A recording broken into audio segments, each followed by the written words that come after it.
Greetings, everyone, and welcome to the Produce Buzzers podcast. We are so happy you have joined us today, and I think you will be too after the show is over, because you will learn a lot about fresh fruits and vegetables, how to select and store them, how to prepare and cook them, and surprising facts about their history and origin. We hope it inspires you to eat more fresh fruits and vegetables, not only for your health, but also for your delight and pleasure as you explore their amazing world of taste and delicious flavors.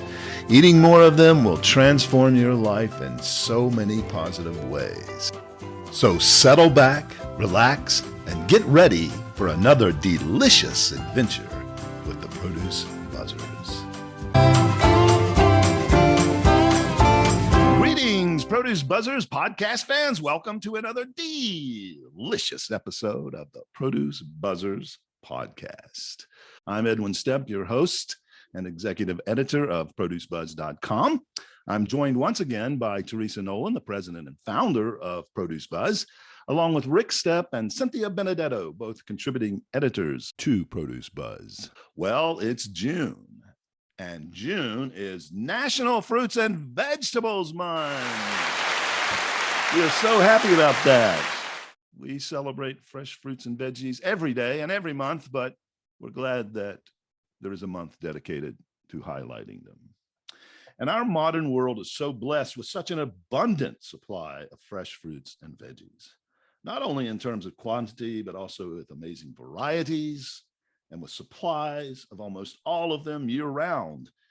It is as if we have found the mythical Cornucopia that Zeus, the leader of the Greek gods, head of the pantheon on Mount Olympus, created. The cornucopia is a symbol of never-ending supply of sustenance and nourishment. Therefore, I thought it would be fun to look back at the story of the cornucopia during this month, celebrating all things fruit and veggie. I think most everyone knows that the word cornucopia is a Greek word that means horn of plenty, from cornu, meaning horn, and copia, meaning plenty, or more correctly, abundance. But you may or may not know that Zeus created the cornucopia totally by accident. It's an amusing and fantastical story which, like most of the Greek myths, defies logic and reason. To understand the creation of the cornucopia, we need to start before Zeus was born. Zeus was the first Greek god, but there were supernatural beings before the gods appeared in Greece. One of the very first of these was Gaia. She was Mother Earth because she was really the mother of all life to come after. She gave birth to Uranus, who became the sky. Most accounts say it was a virgin birth because there was no one else to mate with. But after he was born, Gaia and Uranus conceived together the Titans. These were 12 beings that had control over various aspects of the world, such as the sea, the mountains, light, justice, and fertility. After Gaia and Uranus gave birth to the Titans, their relationship deteriorated severely.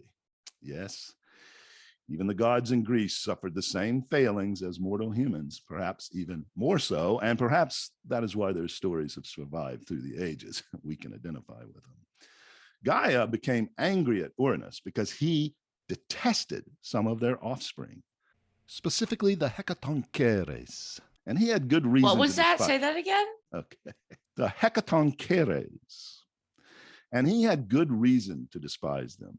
These were three creatures who each had 50 heads and 100 arms and hands. They really were very grotesque. But even so, as a good mother, Gaia loved them, and she was distraught that Uranus bound them to the underworld where they could not be seen. As a result, Gaia decided to take revenge on Uranus. She went to each of her Titan children, one by one, to ask them to attack Uranus and render him powerless. She would have preferred to just kill him outright, but like her, he was immortal and could not die. One by one, each of the Titans refused to carry out her vengeance because they were too fearful of Uranus, except for one of them, her son Kronos. He was the black sheep of the family, moody, angry, isolated from his siblings and everyone. You might say that Cronus was the first emo teenager. He liked the idea of taking down Uranus since he hated him, and therefore he accepted Gaia's task. So he and Gaia made a plan to attack Uranus the next time he came to see Gaia for her, shall we say, euphemistically wifely duties. Gaia fashioned a giant sickle. Excuse me? Wifely duties? What do you mean, like cleaning the house? Well, or listen. Are you speaking of fixing them some victuals? Wifely duties. There's more than that in her wifely duties in the Greek culture. So let's keep going. Gaia fashioned a giant sickle. Keep going. You'll understand soon. Gaia fashioned a giant sickle for Cronos and had him hide out of sight in her bedroom. When Uranus finally arrived to partake of those wifely duties, that was to start to make love to Gaia, Cronus sprang out and with one great sweep of the sickle, castrated Uranus. Well done. It's the first Lorena Bobbitt. Yes. She was definitely inspired by Cronos. Uranus began to shriek in pain and began to curse Cronos. In that curse, he prophesied that Cronos would suffer the same fate as he.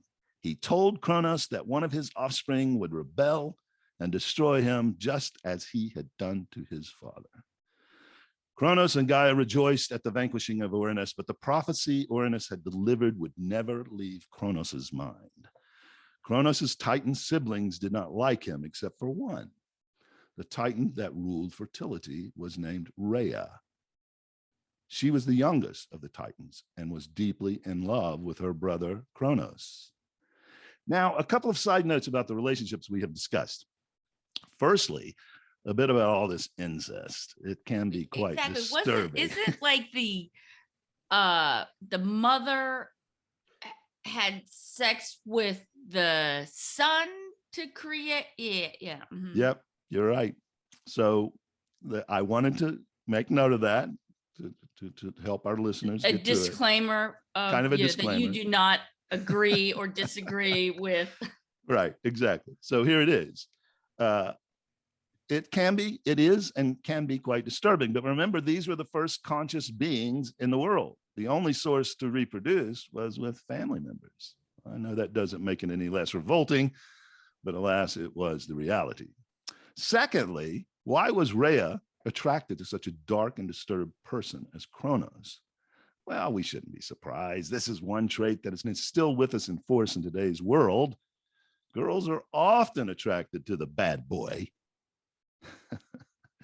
We postulated that Cronos was probably the first emo boy. Google why do girls like emo boys, and you will see pages and pages of forums discussing and confirming this. So Rhea pursued Cronos, and he gave in to her desires. But Rhea so he had to go right to the dark side. No yin and yang on it, right? That's pretty much the case, you know. But Rhea. Didn't Disney do a movie Finding Emo? So Rhea pursued Cronos, and he finally gave in to her desires. But Rhea was going to suffer what all those other girls who choose the bad boys did down through history. Big regret. They began to procreate. Soon Rhea had their first child. But Cronos had his father's curse still firmly planted in his mind.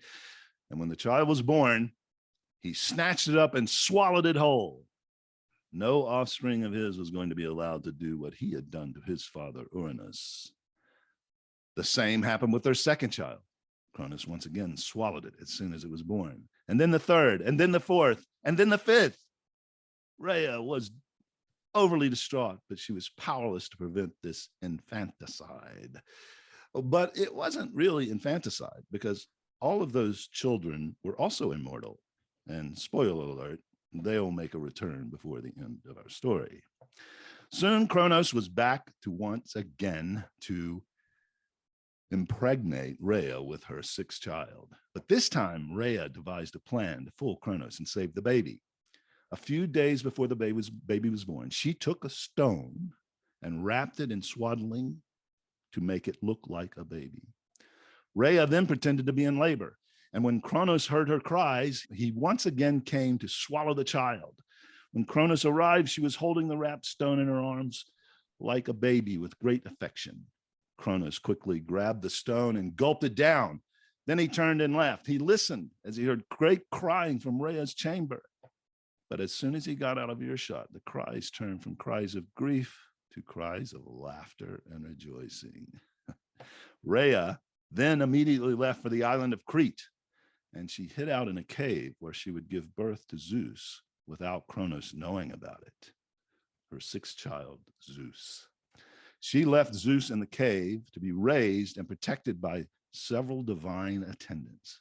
One of these attendants was Amalthea, who was half woman and half goat. She nourished Zeus on her goat milk and became known as the nourishing goddess. And like all good babysitters, Amalthea liked to entertain the children she cared for in energetic play. She and Zeus got into a bit of a roughhousing during one of these playful sessions. Zeus grabbed her horn to try and tackle her, but even though he was still very young, he already had tremendous strength. When Zeus pulled down on the horn, it suddenly snapped off. He held it in his hand, looking at it, shocked and dismayed. But Amalthea only started laughing as suddenly an abundance of fruits and vegetables began to pour from it. The horn had been infused with divine power and became a never-ending source of nourishment, the Cornucopia.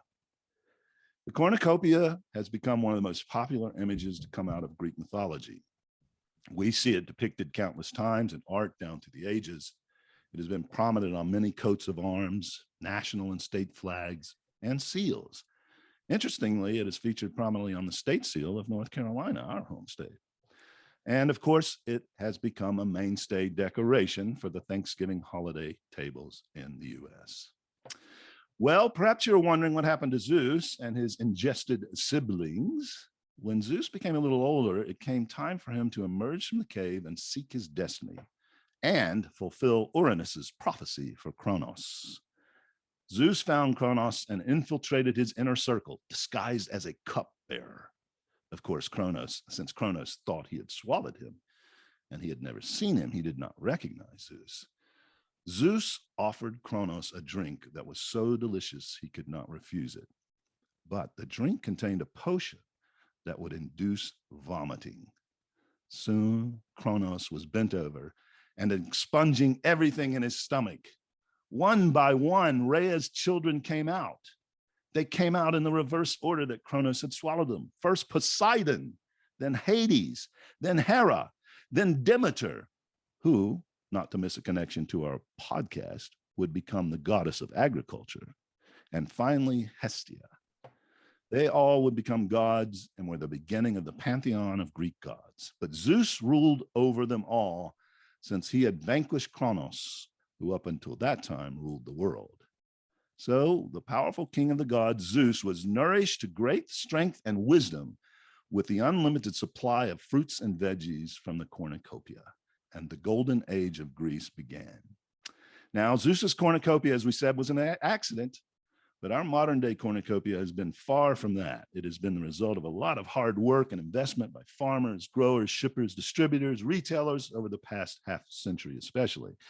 And we at Produce Buzz salute all of those people who have dedicated their lives to feed the world.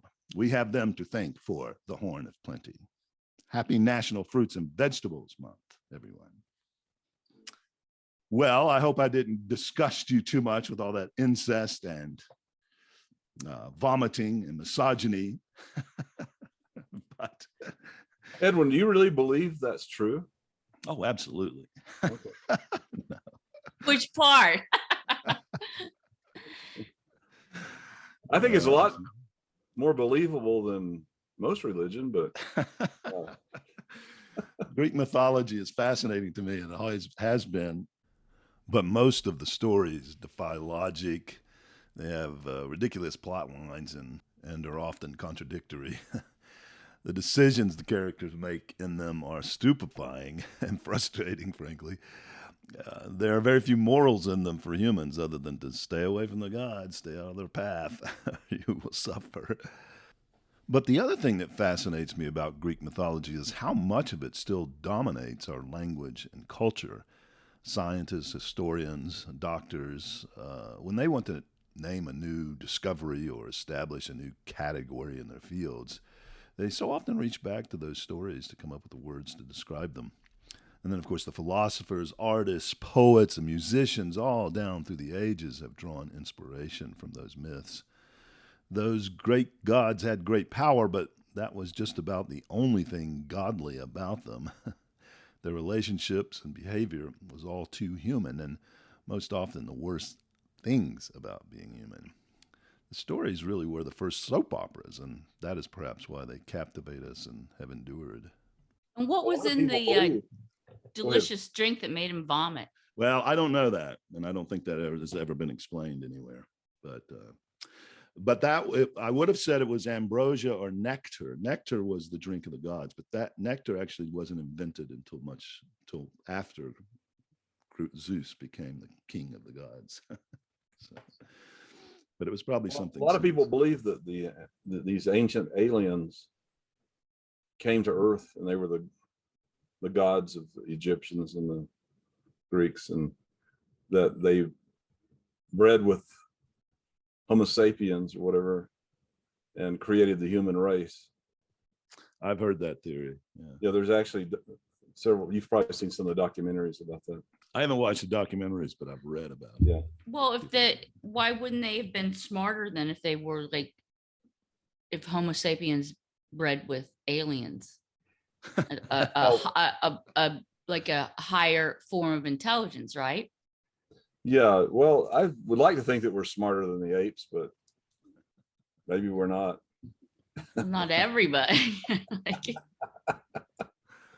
I'm reading a lot of stuff in the news lately. They don't seem to. It seems like the shallow end of the gene pool. Well, the theory of aliens coming and maybe they were the Greek gods is about as believable as just the stories of the Greek gods, in my opinion.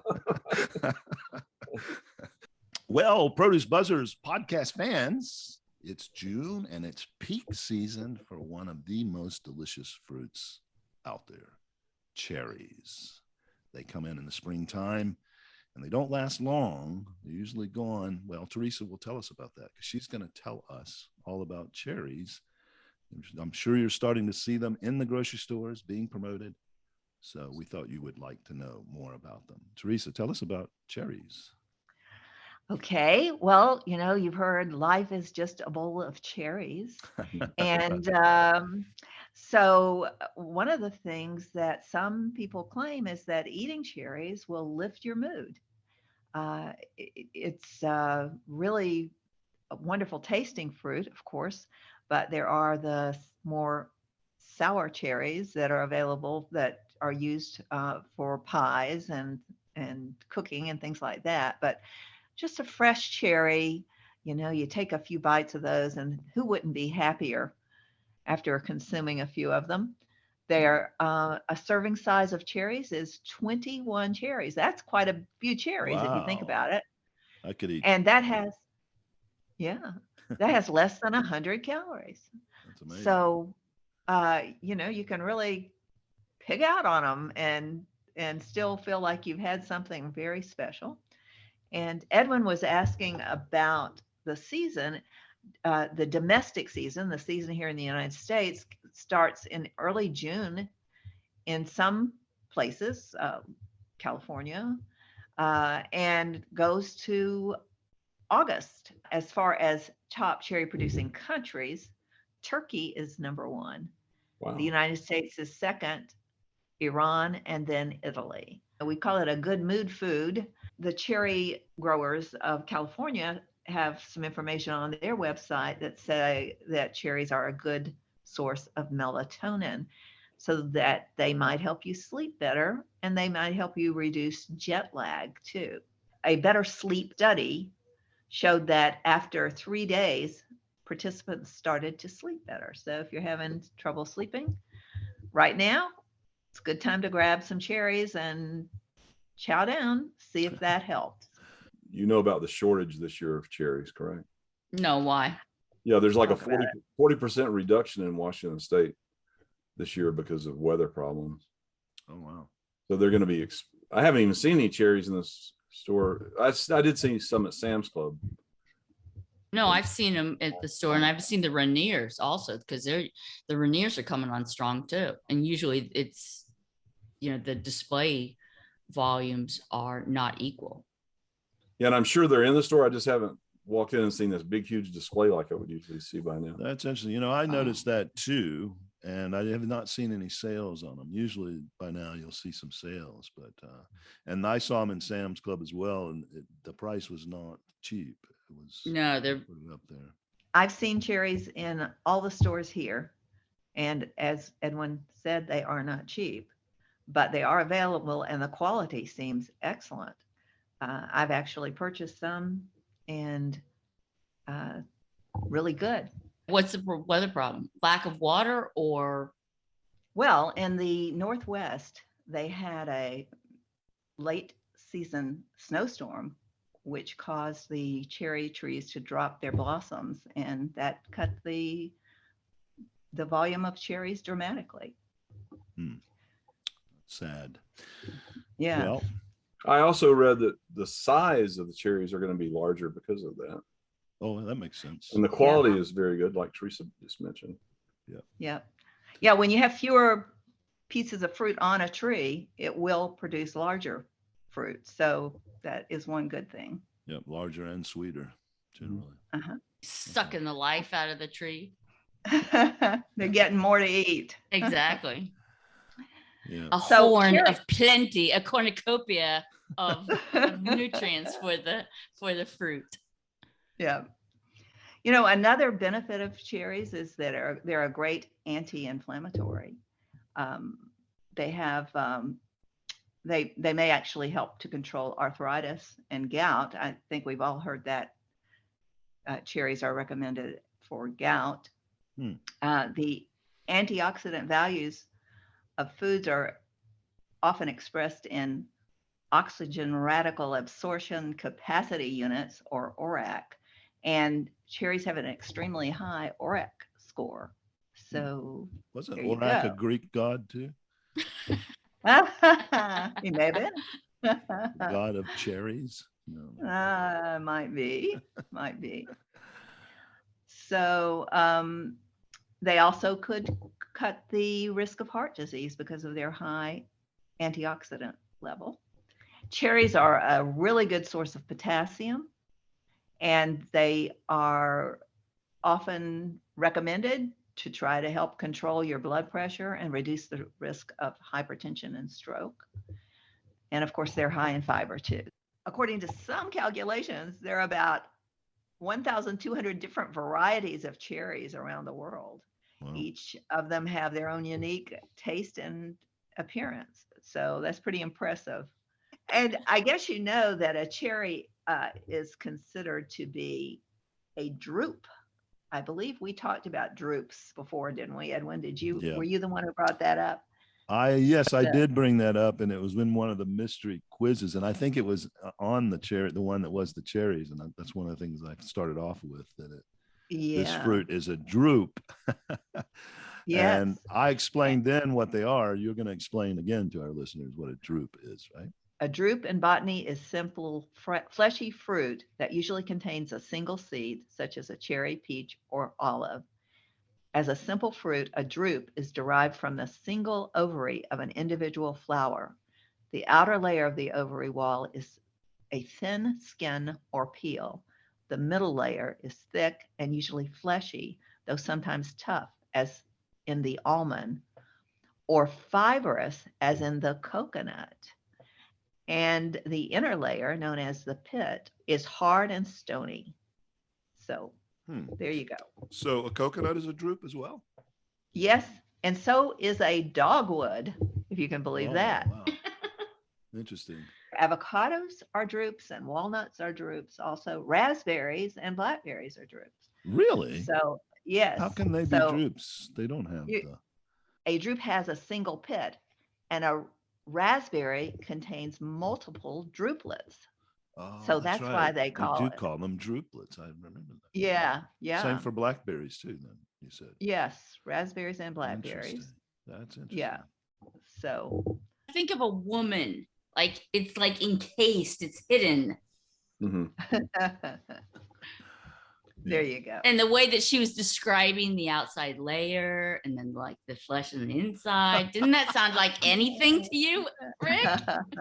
I thought my presentation today was X-rated. Yeah. None of this.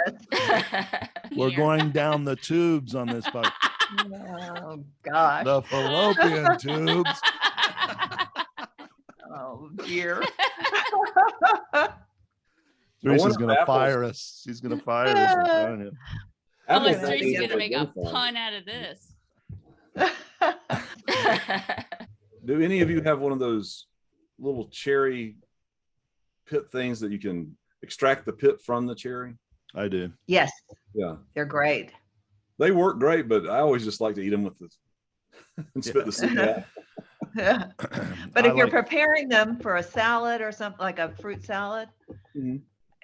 they're great. You just have to make sure that the juice doesn't fly all over your clothing. Yeah. I usually put mine down in the sink, the bowl down in the sink, and do it that way. I Okay. had one that does 6 at a time, but I've seen some that are actually electric. Have either of you guys ever tried, or any of you guys tried the electric ones? You just like put them in a hopper and they go down through and pump, pump, pump, pump. Wow. But I've never tried one to know if they really work. Mm-hmm. But the one that my little 6 cherry thing worked very well. Mm-hmm. I'm a purist. I would just cut it with a knife. Yeah. You can save a lot of the flesh though with the thing that extracts the seed. Yeah. Yes. Main reason to use it. Right. Well, thank you, Teresa, for enlightening us about cherries. They're in season, and man, am I hungry for some now after that. Okay, time to move on. Well, as we have just told you, it's cherry season, but it's the season for a lot of other fruits too, but one in particular that I really especially love is coming in now as well. Apricots, or apricots, depending on where you hail from. Today, Rick is going to tell us all about apricots. But first, I see we have some special guests who've joined us. Hazel and Wyatt, Rick's 2 beautiful grandchildren. Such a pleasant surprise to see them here today. To whom or to what do we owe this honor? So we have Hazel and Wyatt today because I'm doing the segment on apricots, and they're going to do a sample taste test for us. Oh, great. They don't remember ever having an apricot. They may have had them, but they don't remember. Okay. So we sliced some up, put them on plates, and then we also left a whole one for each of them. If they really like the slices, then they can have a whole one to eat right out of hand. Okay, Hey, Hazel and Wyatt, take a piece of apricot. I still say apricot, but the American pronunciation is supposed to be apricot. The British say apricot, and Americans say apricot. But how do you guys pronounce them? I've always said it with a long A, apricot. Yeah, I say apricot. yeah. say How about you, apricot. Cynthia? I don't know now. Now I'm like going apricot. Yeah. So I'm thinking that the not only is it a British pronunciation, it's also a Southern pronunciation. Mhm. Apricot with a long A. Yeah. Yeah. A lot of Would the you kids like to British- taste the apricots now? Apricots? Okay. Okay. Time. So each to- of you take one, Wyatt, off of your plate. And Hazel, you take one slice and taste it, and then we'll find out how they taste. Should we do a play-by-play on the facial Yeah. expressions? Yeah. A little uncertainty on both of their faces. There's a smile slowly starting to come across Hazel's face. Wyatt, yeah, he's getting a little bit of a smile too. They're not quite sure what they think about this. What do you think, Hazel? Is it good? They're good. Does it taste like anything else, any other fruit you've had before? Plums. Yeah, that tastes a little bit like Mm. plums. What about you, What does Wyatt? Wyatt, are they good? Yeah. Are they just kind of Mhm. so-so good? They're a little bit sour. A little bit sour? Mhm. Must Yeah. not have been ripe enough. Well, they're actually ripe. Okay. Yeah, I had Yeah, to, sometimes they can be tart. yeah. What would you choose, that or a marshmallow? This. Ah. You would Good. choose this over a marshmallow? Okay. Mhm. Very How about you, Wyatt? good. Would you rather have that or a marshmallow? Marshmallow? At least they're honest. So, Hazel, how would you describe the flavor? It's sour and also sweet. Sweet and sour. Mhm. Ooh. Is it succulent? Mm, yeah. It is. Wow. I'm impressed you knew that Mhm. word. Do you know what that Succulent. means? Succulent? It means that it's juicy. Yeah. Beautiful. Wow. Yes. That is great. Very good. Yes. Is it delectable? Is it delectable? Delectable?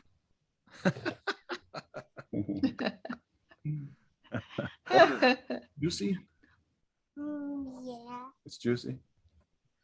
So if you went to the grocery store and you could get any fruit you want, what would you buy? Strawberries. Strawberries? Mhm. Very Okay. good.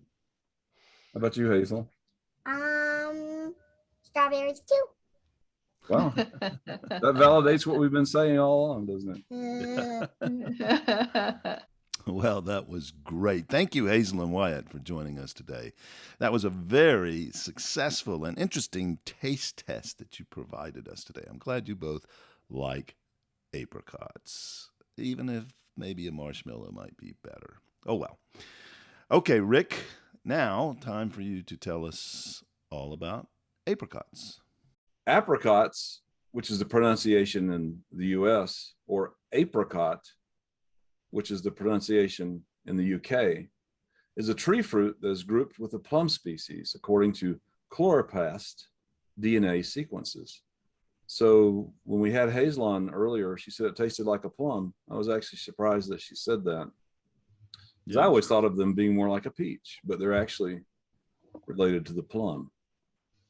Interesting. And David Packard's apricot orchard in Los Altos Hills, California, preserved by the David and Lucille Packard Foundation, is one of the few remaining in Santa Clara County where apricots were a major crop before the urban sprawl of Silicon Valley. Can any of you tell me who David Packard was?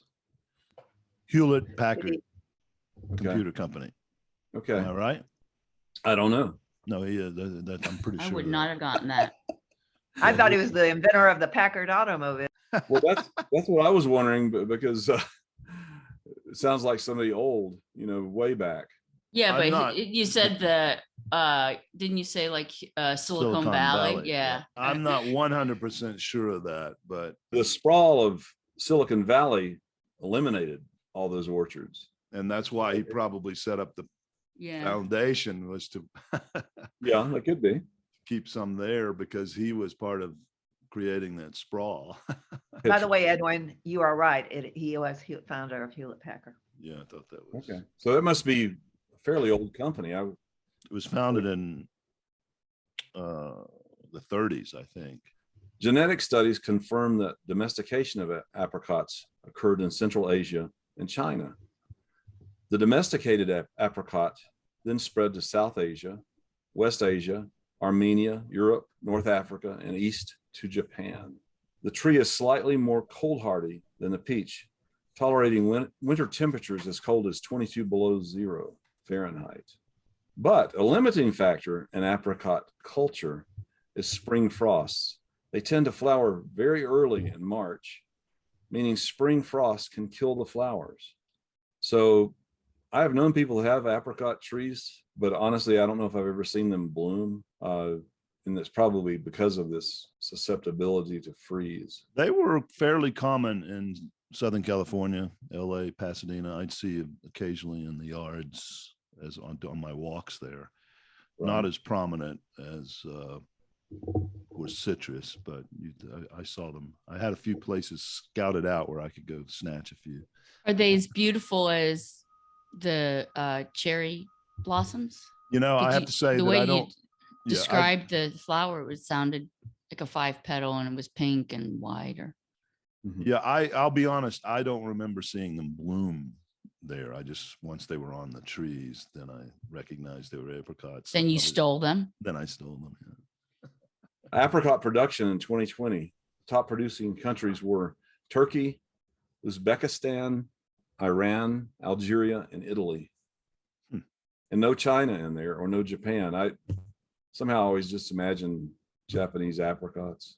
The United States is not even listed in the top producing country. Culinary uses for the kernel are limited. The kernel itself does contain high levels of cyanide. And it can be. Like the peach, right? Yeah, right.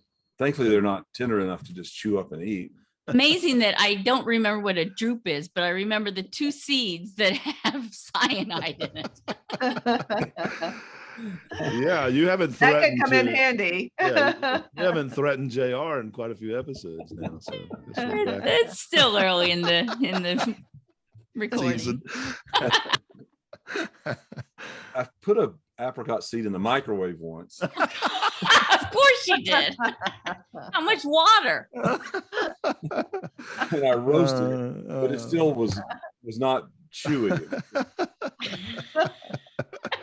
It broke My my goodness. cap Are you off. trying to commit suicide? It didn't pop like popcorn.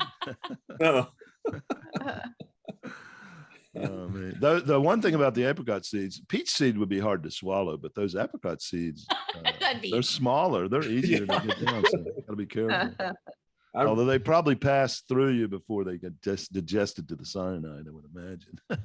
And I just gave my 2 grandchildren whole apricots, and they could actually swallow the seeds. Want to go check on them? It's awful quiet upstairs. Like many fruits, they're really, as far as concentrations of vitamins, just not there. But 1 3.5 ounce serving has 12% of your vitamin A and 12% of your vitamin C. So, but they have about 3 to 5% of all of your B vitamins. And is this in one serving? Is that the 3.5 3.5 ounces? ounces? Yeah. So I'm hearing this is not a big bang for your buck. It's a nice garnish. Right. I mean, well, of course, 3.5 ounces is not very much. If you ate a pound of apricots, you would quadruple all that. Quadruple. Yeah, quadruple. But dried apricots are very popular. I hadn't really thought about it until I did this segment, but I'm sure everyone listening has had dried apricots before. Yeah, they're delicious. Yeah, And they you know are. what? It's funny. You should not funny, but curiously that you would bring that up is the dried apricots have a very different texture than other dried fruits. Yes. In a good way. It's a very I don't think it would be fibrous, but it's definitely dense, I guess. I think they're dense, but they're softer, in my opinion. Mm-hmm. The dried ones than other dried fruits. I mean, They're easier to eat. Like a dried apple can be, you kind of have to really tear into it to get it apart. The apricot is the national fruit of Armenia. I think that's the only country that has it as their national fruit. The Chinese associate the apricot with education and medicine. The Chinese word for apricot literally means educational circle. That's funny. And how do you pronounce that? Well, they had the symbol. I saw the symbol, but I couldn't. Edwin probably could have pronounced it. Well, I'm not very good at reading the characters. If I saw they have a romanization of their language. If I saw that, I could pronounce it, but I don't remember what it was.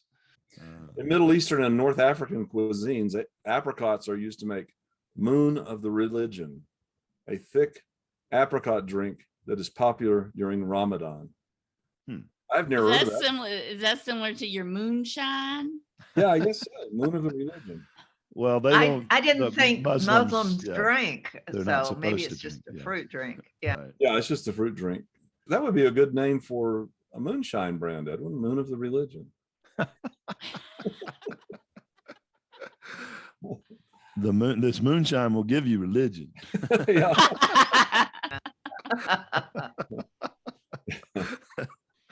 Let's have our come to Jesus. Here's one that's really off the wall, and I asked my son Jared about it today. He was in the Army, he wasn't in the Marines, and he was kind of questioning this. In the U.S. Marines, it is considered exceptionally bad luck to eat or possess apricots, especially near tanks. This superstition has been documented since at least the Vietnam War and is often cited as originated in World War II. Even calling them by their name is considered unlucky. So they are instead in the Marine Corps called cots, forbidden fruit, or a fruit. That's interesting. And I looked a little further. It does go back to some really bad luck in certain battles, like tank battles, where they had apricots in their army, in their rations that they eat. But they are in season right now. The apricots that we sampled today were from California, and I bought them in the local supermarket here in Denver for $2.99 a pound. It's not too bad. They were about twice as expensive as the peaches. The one that you had on that plate looked pretty good size. Yeah, they were. But that's about all I have on apricots. Okay, Rick, thank you very much for all things apricot. Apricot, apricot, no matter how you say it, they are delicious. They are in season, but they won't last long. So get out there and get your apricots today. And now, last but not least, our lovely produce buzzer, Cynthia Benedetto, is going to tell us about her latest kick. And if you listen to the podcast, you'll know that Cynthia gets on kicks, where she finds a recipe that is just so delicious, she just makes it over and over again. She's going to bring us one of those kick recipes right now. Cynthia, what is your recipe today? The kale basil salad. No, it's easy to make. And I like it because where I food shop, they have a 4-ounce clamshell of baby kale, and then they have a 4-ounce clamshell of basil. So it's just the perfect ratio. And I mince it, put it in a bowl, mince them both, make a little emulsion of vinaigrette, lemon juice, olive oil, salt, pepper. So that 4 ounces of each will be enough for just my husband and myself, because it's just, you eat the entire thing. It's just a really clean, unusual flavor, because I'm not really big on basil, but with the lemon and the kale, it cuts it to where it's not overpowering. Yeah. So it's just kale and basil. I expected there might be other ingredients. But that's it. Interesting. And that doesn't sound like a lot. It's 8 ounces total of the green stuff. But I guess that's plenty.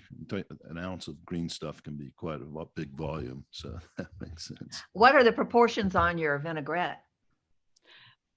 I don't have proportions. She just wings it. And see, and I think that's what's really good about it, is because I have added too much lemon before. And, I like to do stuff in the bowl because I find that I use less olive oil. So it's just enough to moisten it. Just enough olive oil to moisten yes. it. Mm-hmm. And no, you didn't say anything about vinegar. You said a vinaigrette, but I didn't hear any vinegar. Well, the lemon juice. The lemon juice does makes that? For the acid. Yeah. Mm-hmm. Right. And then salt and pepper, and that's it. Right. Wow, sounds delicious. But it ends up like in your teeth because it's minced. So you'll be like, hi. Like you miss it. So you can never eat it and then eat it on the go. From a distance, people will think you're a crack addict then. Exactly. That hillbilly, she's losing. That front tooth is missing. And you're not talking about the curly kale. You're talking about the kale, baby leaf kale, right? Yes, baby leaf kale. And because I see a lot of the recipes that we talk about massaging it, but I think that the baby kale is more tender. I would imagine you could probably do it with almost any kind of green if you minced it enough. Yeah. Yeah. Are you never tempted to add a little honey to that? I don't, and you know, I love me some sugar, and I don't. It's not Yeah. necessary. I think that when you add the lemon and just enough salt, I think that is the trick. Ah. Okay. Oh, but I know that you're an anti-salt type. No, I'm really not anti-salt. It's just that because I've been told it's not good for me, I just don't eat it. Well, salt Sure. is a necessary nutrient, but if you're getting it in other things, there's no need to add it. Except for Yeah. flavor. Exactly. Unless you're not Salt getting- enhances the flavor, but doesn't pepper change the flavor? That's what they say. Mhm. I think that's true. Salt just They makes it salty. say. There's not, those people, you know who they are. But I there's like really salt on apples. That's interesting. We I've used had to. them. I don't think I've ever had it on apples, but I remember as a kid, and I never really liked it this way, but we would eat salt on watermelon. Mhm. Yep. That's real common in the And- South. Anyway, And on tomatoes, people would Well. just eat a tomato out of hand and put salt on it. Right. Yeah. Cucumber too. That was another one. Mhm. Oh yeah. Now that I do prefer a little salt if I'm just going to eat a tomato or a cucumber. But the Mhm. watermelon, the salt just, I don't know. It was okay, but it clashed. Yeah. That's what I like about the apple with it. It's just sweet enough and it's juicy enough. And then I think probably because of the salt, it pulls out the moisture, but it just is a nice contradiction in flavors. Right. Mhm. Sweet and savory. Kind of like me. And sublime. Hmm. Okay, well, thank you, Cynthia, for that recipe. So simple, very delicious, and very healthy. So we've run out of time for today, and we must say goodbye. But wait a minute. What's that I hear out there? Was that a great big collective sigh of relief? Ha ha ha. You thought we had forgotten something. You thought you were going to get to the end of this episode without us punishing you. Sorry, here it comes. So, Produce Buzzers podcast fans, it's time for your favorite segment on the Produce Buzzers podcast. I know you hate it, but you have to stick around and listen. Teresa, what is our home grown? Well, a couple of cherries who were married got a divorce. And why did she say she divorced him? Okay, let's think this through. Give us a second. A couple of cherries were married, but they got a divorce. And what did she say? Not he say, but she say. She said, Why they divorced. Okay. Yeah. Rick, come on. because Rick. their relationship was in the pits. Pretty that's good. Very pretty good. Very Yeah. good. Very good. Cynthia, come on. What's your Yeah. guess? No, he didn't have a pit to piss in. I don't know. I can't. I was come going to up let with- my grandchildren listen to this.